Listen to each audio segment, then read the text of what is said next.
Welcome back to the deep dive. I want to start today by just checking in on your stress levels.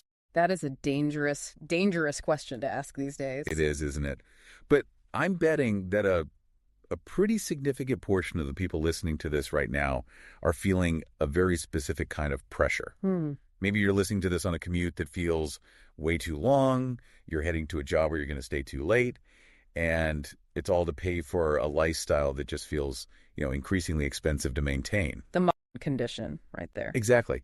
It's that feeling of running on a treadmill where someone keeps cranking up the speed, but when you look down at the display, the distance traveled number isn't going up nearly as fast as your heart rate. That is a very visceral metaphor. And it is, it's entirely backed up by the data we're looking at today. And that's what we are digging into. We are looking at what we're calling the work paradox, because the fundamental equation we were all sort of raised on, the American dream equation, or really just the basic capitalist promise, is pretty simple. It's simple. If you work hard and you produce more, you will earn more. Efficiency equals reward. Created. And for a long time, that equation, it basically held up. But today, the sources we've gathered, they suggest that deal is, well, if not completely broken, then it's been severely renegotiated without our permission. So we're going to try to answer three big questions today. First, the economic one. Why are we earning less relative to what we produce? The big one. Second, the sociological one. Why has success morphed into this contest of who can just work the most grueling, insane hours? Right. And third, and this is the one that really messes with my head, why do our brains seem to, like the struggle? Why can't we stop? It's a perfect storm, really. You have the macroeconomics pushing wages down, you have the sociology pushing work hours up, and then you've got evolutionary psychology kind of tricking us into thinking it's all a great idea. So lay out the stack for us. What are we reading today? What are the sources for this deep dive? We have a really robust lineup today. So to understand the money side of things, the why we earn less part, we are looking at some heavy research from the OECD. Okay. Specifically, their 2017 and 2018 deep dives into what they call the decoupling of wages and productivity. This is the hard data. This is the economic foundation for the whole conversation. Got it. Economics first. Then, to understand the why we work more piece, we're turning to Daniel Markovits in his book, The Meritocracy Trap. And this is a sociological look at how our obsession with merit has kind of created a caste system that makes everyone miserable.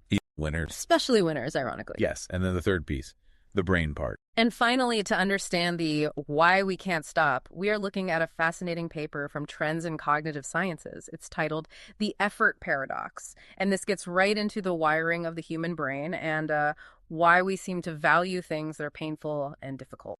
I love this mix. We are going from global supply chains to Ivy League admissions offices, all the way down to dopamine receptors in the brain. It's really the only way to get the full picture, isn't it? If you only look at the economics, you miss the culture. If you only look at the culture, you miss the biology. You need all three to see the trap we're in. So let's start with the hard stuff, the money. The OECD reports. The headline here, the big buzzword, is decoupling. I feel like I hear this word thrown around a lot, on financial news or whatever, but let's actually define it.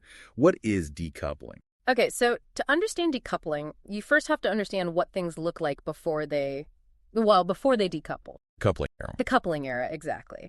Imagine a graph that covers the post-war period, let's say from about 1945 to 1975 or so. Okay. On this graph, you have two lines. Okay. One line is labor productivity. That's basically how much value, how much stuff, how many services the average worker produces in 1 hour. So if I'm a baker and I bake 10 loaves of bread an hour in 1950, and then I get a better oven and I bake 20 loaves an hour in 1960, my productivity is doubled. Exactly. You've become twice as productive.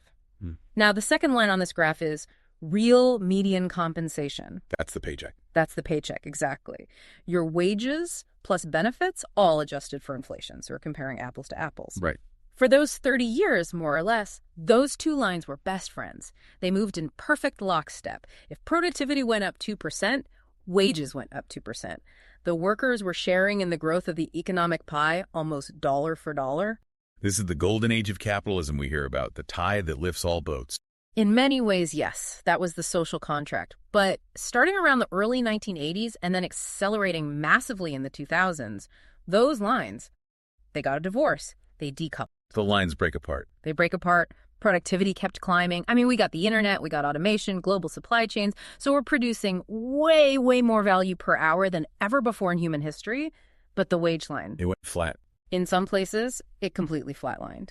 In other places, it just grew painfully, painfully slowly.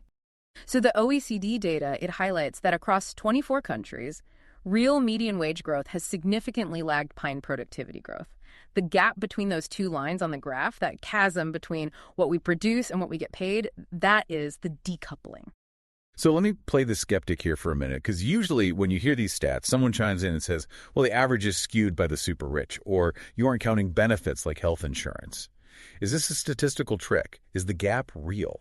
It's a totally fair question, and it's one the OECD report spends a lot of time trying to stress test. They really try to see if this gap disappears if you squint at it differently. So what did they do? Well, for one, they looked at total compensation, not just wages. So that includes the value of health benefits, pensions, social security contributions from your employer, all of it. Did the gap close? The gap is still there, no question. Even with all those benefits included, workers are taking home a smaller slice of the GDP pie than they used to. This is what economists call the decline in the labor share. Okay, labor share. Let's unpack that term. It sounds technical, but it seems really important. It's the whole ball game. Think of the entire economy as one giant factory. And that factory makes a certain amount of money every year. That's the GDP. Right. So who gets that money? There are basically two groups who have a claim on it. There is labor, that's the people who show up and do the work, their compensation, and there is capital. That's the people who own the factory. Exactly. The people who own the machines, the buildings, the software, the patents, the shareholders, the landlords, the investors. So labor gets wages, capital gets profits and rents. Precisely. And historically, that split was remarkably stable. About 2/3 of the economic pie went to labor and 1/3 went to capital. But for the last few decades, that labor share has been dropping pretty steadily. In the U.S., for example, it fell from about 64% in the early 2000s to roughly 58% by the time of this report. 6%.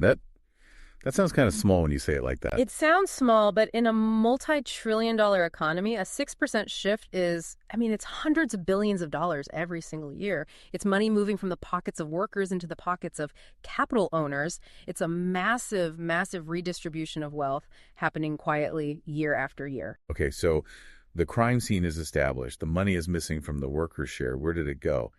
The OECD points to a few main suspects. One of them is this concept of a winner-takes-most economy. Yes, this is the frontier firms theory, and it's fascinating. The OECD basically divided all companies into two groups. You have the top 5% of companies in each sector in terms of productivity. These are the superstars. The big tech giants, the global platforms. You think of your Googles, your Amazons, your Apples. These firms are hyper-productive. They generate an absolutely insane amount of value per employee. But here's the kicker. They have a very low labor share. Wait, why?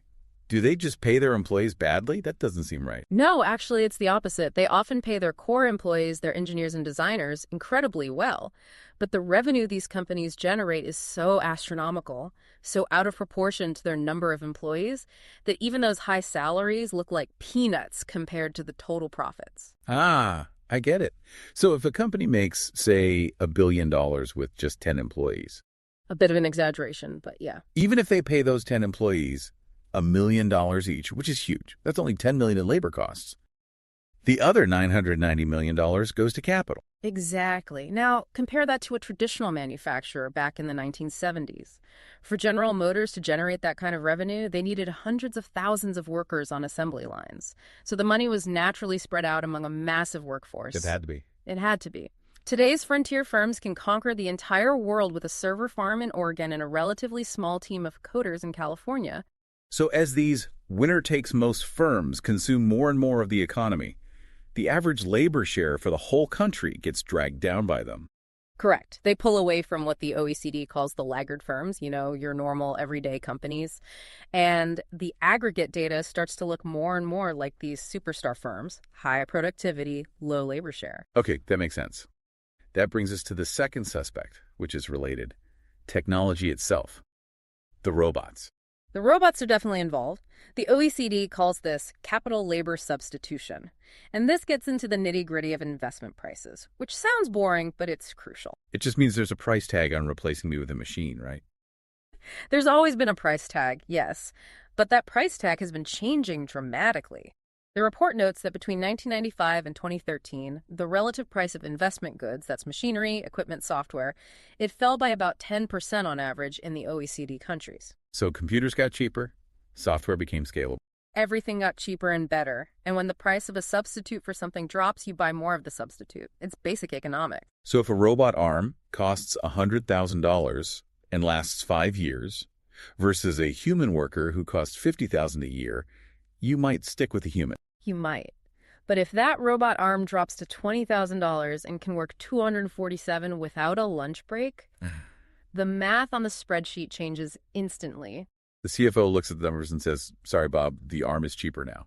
And it's not just that it's cheaper. It's that technology is getting much, much better at doing things that were once exclusively human tasks. But, and this is a really important nuance in the report, this substitution doesn't hit everyone equally. Who gets hit the hardest? It's the low to medium skilled workers, people doing routine tasks. If your job involves doing the same predictable thing over and over again, whether that's screwing on a lug nut on an assembly line or entering data into a spreadsheet, algorithms and robots are coming for that labor share. The high-skilled workers, the ones at the top. For them, it's a different story. For them, technology is often a complement, not a substitute. It makes them more powerful. Well, if you're a high-level architect, better computer-aided design software makes you more productive. You can design 5 incredible buildings in the time it used to take you to painstakingly draw one. So your individual value to the company goes way. Which just exacerbates the inequality, doesn't it? The middle gets hollowed out, the bottom gets replaced, and the top gets superpowers.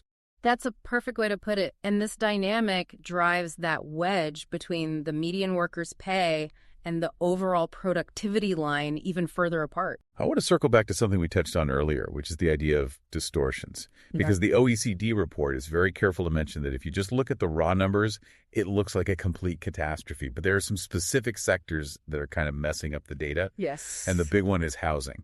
Yes. This is a massive aha moment for anyone trying to understand GDP and national accounts. It's a bit weird, but it's so important. Walk us through this.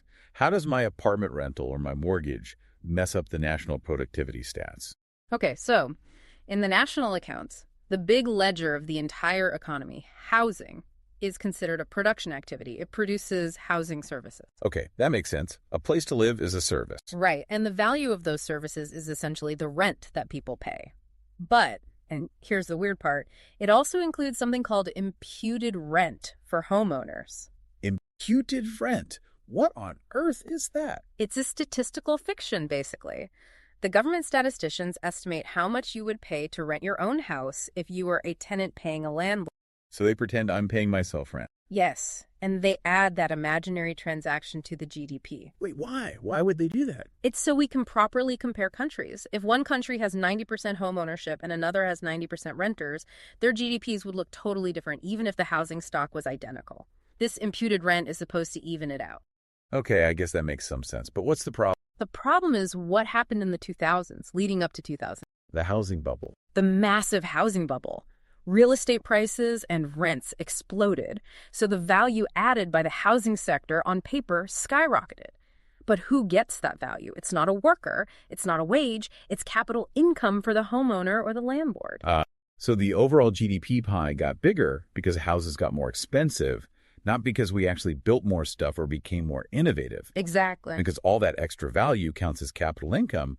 The labor slice of that bigger pie looks artificially tiny in comparison. You got it perfectly. It inflates the denominator, which is GDP, without touching the numerator, which is wages. The OECD is very clear that if you exclude the housing sector entirely, just strip it out of the data, the decline in the labor share is smaller. So is the decoupling fake then? Is it all just a housing bubble illusion? No, and that's the really scary part. Even when you strip out housing, and even when you strip out the commodity booms in places like Norway or Australia, where, oil prices spike profits but don't really raise wages for the average person, the decline is still there. It's still real. It's still real. It's less dramatic. Maybe it's half as bad as the raw numbers suggest, but the trend line is still pointing down. And what's interesting is that most of that decline happened before the 2008 financial crisis. So we can't just blame the crisis for it. We can't. This is a deep structural shift. The housing stuff is like static on the radio, but the signal underneath is still very clear. Workers are losing ground. There was one other technical point you mentioned we should cover, just to be thorough. The difference between gross and net labor share. Okay, this sounds like accounting homework, but it really does matter. So gross GDP, the number we always hear about, it includes the money companies spend just to replace worn-out machines and equipment. That's called depreciation. Okay. And net GDP subtracts that depreciation. It's a measure of what's left over for either consumption or new investment. And why does that matter for my paycheck? Because modern technology, computers, software, servers, it depreciates incredibly fast.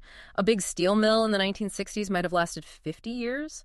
A modern server farm is basically obsolete in 3 or 4 years. So companies are spending a huge chunk of their money just to stay in the same place. They're running faster and faster just to stand still.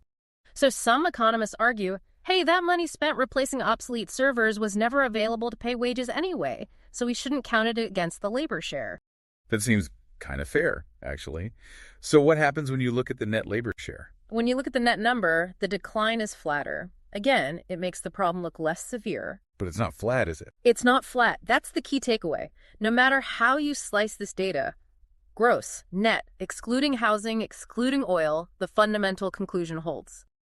The structural link between working harder and getting paid more has been weakened. The deal has changed. Okay. That is a really solid economic baseline. We are essentially running up and down escalator. But that only explains why we're broke or feeling broke. It doesn't explain why we're exhausted. No, it doesn't. In fact, if the deal was just pay is bad, you might logically expect people to work less. You'd expect them to say, you know what, if you aren't paying me for the extra effort, I'm not giving it. The whole quiet quitting phenomenon. Exactly. And we do see some of that for sure. But at the very top of the ladder, among the people who theoretically have the most freedom and wealth, we see the exact opposite. We see a cultural obsession with work. And for that, we need to leave the OECD reports and go to Daniel Markovits. Right. The meritocracy trap. This book really, really messed with my worldview. Because I was raised, and I think most of us were, to believe that meritocracy is the good guy. It's the hero of the modern story. Of course, because the alternative is aristocracy, Yeah. right? Rule by birth. Exactly. We look back at the old world, Downton Abbey, Bridgerton, whatever your favorite period piece is. The bad guys, or at least the objects of critique, are the rich people who do nothing. They inherited a title, they own a bunch of land, and they spend their days hunting foxes and changing outfits for dinner. The great Thorstein Veblen called them the leisure class. Their high status was defined by their idleness. In fact, if you had to work for a living, you weren't truly a gentleman. Famous line from Downton Abbey, what is a weekend? Precisely. That's the old aristocratic mindset. But Markovits argues that over the last century, we have undergone a massive, massive inversion of that ideal. So what's the new ideal? Today, the elite, the top 1%, the top 0.1% are not the leisure class, not at all. They are what he calls the superordinate workers. They're the ones working the 100-hour weeks. They're the investment bankers and the corporate lawyer. They are by far the hardest working people in the entire economy. If you look at the data on hours worked, it's completely flipped. A century ago, the richest people work the least. Today, the more money you make, the more hours you are likely to work. The CEO is the first one in the office and the last one to leave. The junior analyst at the bank is literally sleeping under her desk. This is the work paradox in its purest form. The very people who have enough money to never work another day in their lives are the ones who are killing themselves to work more. Why? What is driving this? Markovits says it's because the very nature of capital has changed for the elite. In the old days, the aristocracy owned physical capital land, factories, railroads, and those assets pay you rent while you sleep. Right. The land doesn't kill if you're on vacation in the south of France. The rent check still arrives. But today, the new elite possesses human capital. Their primary economic asset is locked inside their own heads. It's their elite education, their specialized skills, their professional network, their ability to manage complex systems. And human capital is needy. It's high maintenance. It's a profoundly active asset. It has to be constantly exploited to generate a return. You can't just own a medical degree from Harvard. You have to show up and perform the surgery. You can't just have legal expertise from Yale. You have to be there, billing the hours. So unlike the Duke of whatever who just collects rents, the modern elite has to constantly perform their status and their wealth. They have to work. They have to use it or they lose it. And this creates what Markovits calls the trap. And it's a trap for everyone. It's a trap for the middle class, obviously, because they are being excluded from this new elite. But he argues very persuasively that it's a trap for the elite themselves, too. I have to be honest, when I first read that part of the argument, my initial reaction was, cry me a river. Oh, the poor investment banker is tired from working 90 hours a week. It's Oh. hard to sympathize with that when the median worker we just talked about is struggling to afford groceries. Absolutely. And Markovitz knows that. He's very aware that it is a very hard sell. He isn't asking for our emotional sympathy for the rich. He's describing a structural prison that has bad outcomes for everyone involved. Think about his distinction between glossy jobs and gloomy jobs. I love those terms. Break them down for us. Okay, so the glossy jobs are the high-status, high-paying roles that the elite compete for. Think finance, big tech, corporate law, management consulting. They pay enormous, enormous sums of money, but they demand your total devotion. Your soul, your time, everything. You have no real autonomy over your time. You are on call 24/7. Your entire life is consumed by the firm. That's the price of admission. Okay, so that's the glossy life. What about the gloomy jobs? These are the jobs for everyone else. The service sector jobs, the gig economy jobs, retail.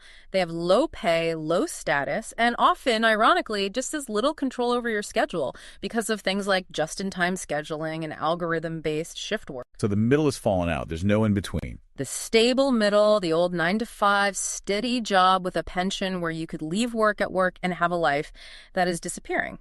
So you're presented with a choice. Be poor and precarious in a gloomy job, or be rich and exhausted in a glossy job. And of course, everyone wants to be rich and exhausted. Of course they do. But to get there, you have to enter the meritocratic arms race. And this is where the trap really tightens its grip. It's all about the education mode. This was the part of the book that made me look at my own kids' schooling with a mild panic attack. It should. It's terrifying.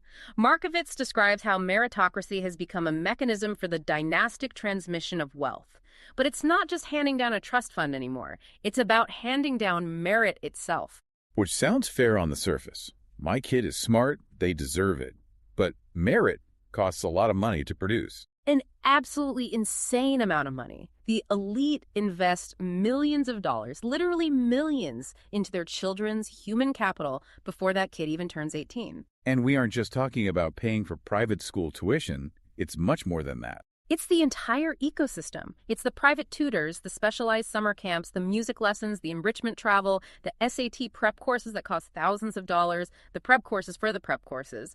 Markovitz argues that the gap between what a rich parent spends on education and what a middle-class parent can afford to spend is so wide, it's basically insurmountable. So by the time these two kids, one from the elite and one from the middle class, sit down to take the SATs, the merit contest has already been rigged for years. The rich kid isn't necessarily smarter. They've just been capitalized more heavily. They've been trained like a thoroughbred horse. Exactly. They have been manufactured into an elite student, and so they get into the Ivy League, and then they get the glossy job at Goldman Sachs or Google, and then they have this horrible realization, because, oh no, to get a return on this incredibly expensive human capital I've built, and to stay in this class, I have to work 80 hours a week for the rest of my life. And then, to afford all those tutors and camps for my kids so that they don't fall out of this elite class, I have to keep working those 80 hours a week. It's the Red Queen race from Alice in Wonderland. You have to run as fast as you can just to stay in the same place. It's a pitiless, lifelong contest. So the elite are, in his words, exploiting themselves. That is the exact term he uses. Self-exploitation. They are enslaving themselves to their own human capital. And it explains so much about the modern elite condition, the anxiety, the burnout, the high rates of depression and substance abuse, even among the ultra-successful. They are winning a game that is fundamentally designed to grind them down. This connects the economic piece to the social piece perfectly. The economy, from the OECD data, says technology and globalization reward the high-skilled.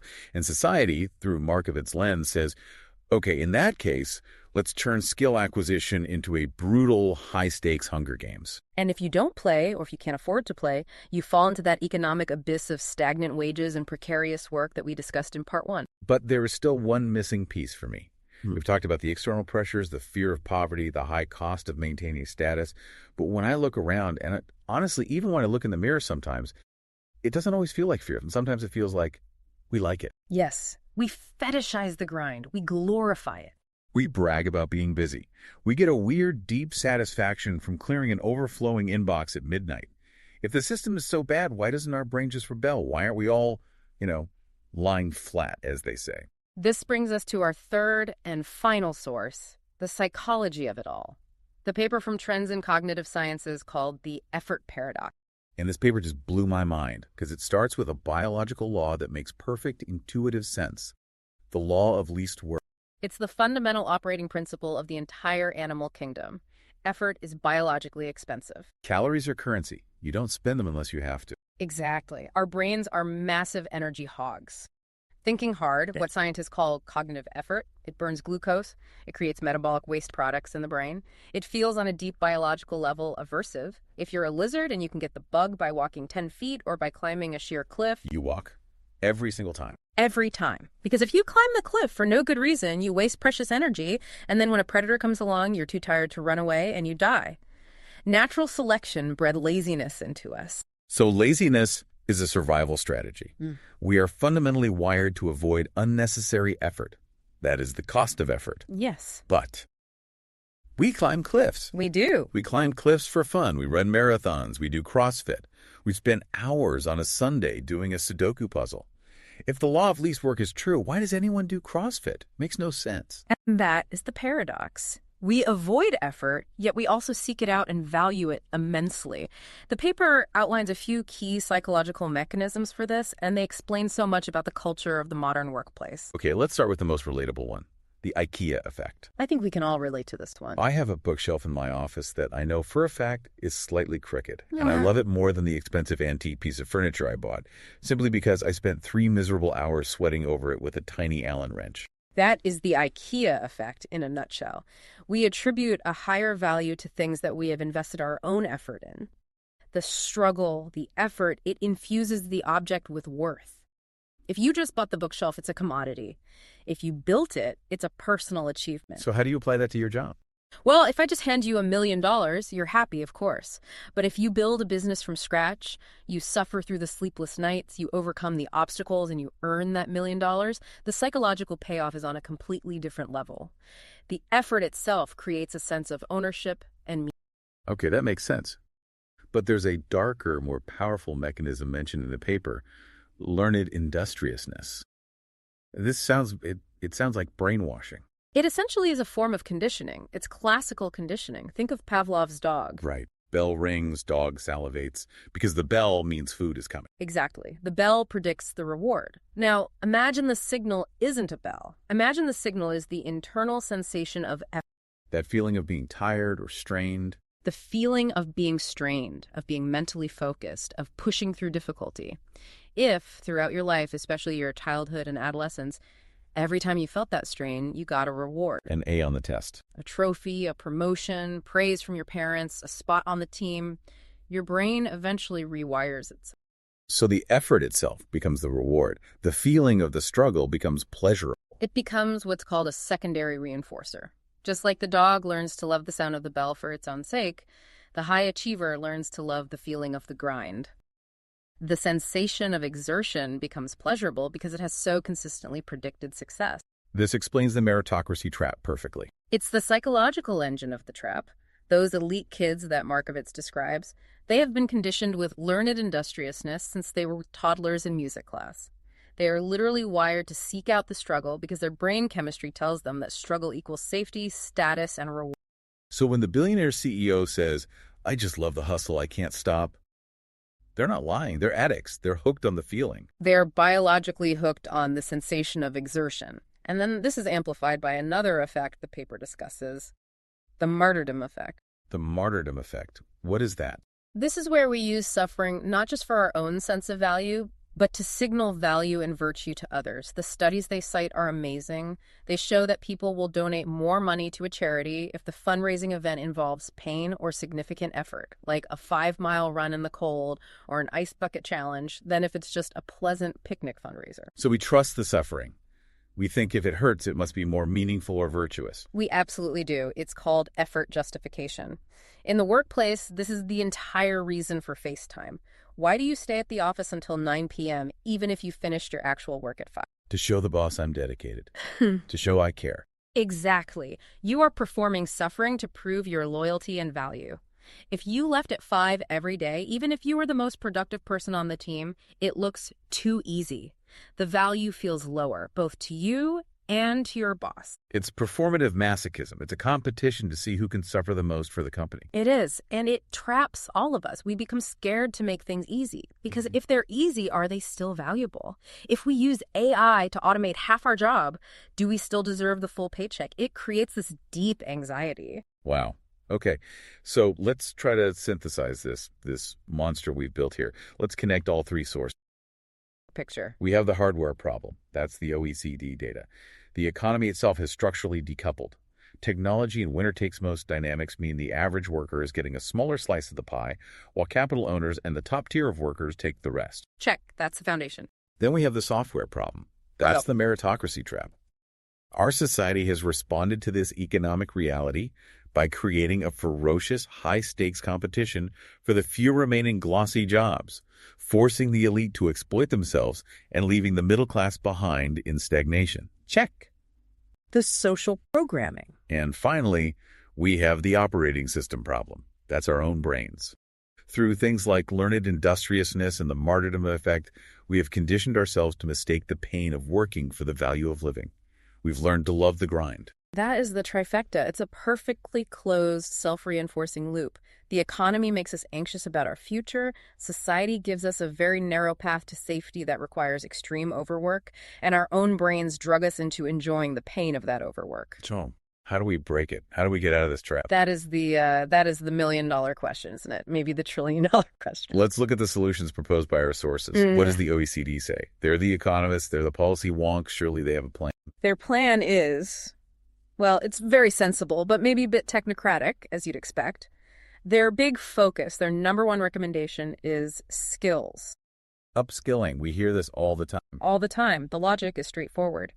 If technology replaces low-skilled work and complements high-skilled work, then the solution is to make everyone high-skilled. Teach everyone to code, get everyone a college degree. But doesn't that just intensify the meritocracy trap we just talked about? Yeah. If everyone has a PhD, doesn't the PhD just become the new high school diploma and the arms race continues at a higher level? That is the major criticism of that approach. Yes, it creates credential inflation. But the OECD's argument is that it's still necessary to reduce that substitutability of labor.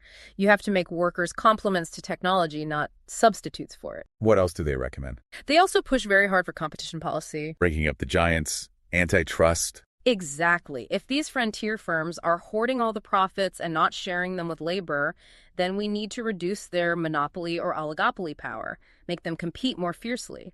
If their profit margins shrink because of competition, the gap between them and the rest of the economy narrows, and some of those gains might get passed on to workers. And they do mention unions, right? Collective bargaining. They do, and they're very clear about it. They say that without some form of organized labor, some form of collective bargaining, individual workers simply don't have the power to force those decoupled lines back together. The market, left to its own devices, won't do it on its own. Okay, so that's the econ fix. Skills, competition, and unions. What about Markovitz? He seems to want to burn the whole system down, starting with the Ivy League. His solutions are much more radical. He's talking about radical surgery on the system. He argues we have to stop the dynastic hoarding of education. We have to break the link between parental wealth and a child's educational outcome. And how does he propose we do that? Well, he suggests some pretty provocative things, like stripping elite private universities of their nonprofit, tax-exempt status if they don't massively expand their class sizes and educate a broader swath of the public. Oh, that's really interesting. So you go to Harvard and say, you can't be a nonprofit if you're only educating 1,500 elite kids a year with your multi-billion-dollar endowment. You have to educate 10,000 or 20,000, or you start paying taxes like a corporation. Exactly. The goal is to dilute the exclusivity. If an Ivy League degree isn't a rare golden ticket anymore because many more people have them, the moat around the elite starts to disappear. The educational arms race might start to de-escalate. And what about on the tax side? What's his idea there? He wants to completely shift the tax burden. Right now, in most Western countries, we tax labor very heavily, payroll taxes, income tax, and we tax capital relatively lightly. He says we need to flip that. So robots. Essentially, yes. Make it more expensive for companies to automate and replace workers, and make it cheaper for them to hire and train human beings. Make that mid-skilled work viable and dignified again so you don't have to become an elite lawyer just to have a good, stable life. Make the gloomy jobs less gloomy and create a middle path. That's the idea. Now, what about the psychological fix? This one feels the hardest because it's not about policy. It's about what's inside our own heads. The expert in the effort paradox paper warns about something called effort discounting. What is that? This is the real danger zone we're entering as a society right now. Remember, learned industriousness, the whole idea that our brains learn to work hard because we expect a reward to follow. Yes, the Pavlov's dog of work. Exactly. Well, what happens if the reward stops coming? What happens if you grind and put in the hours, but because of decoupling, your pay never goes up? Or you can't afford to buy a house, or you're crushed by student debt? The conditioning breaks. The brain unlearns the lesson. The link snaps. This is effort discounting.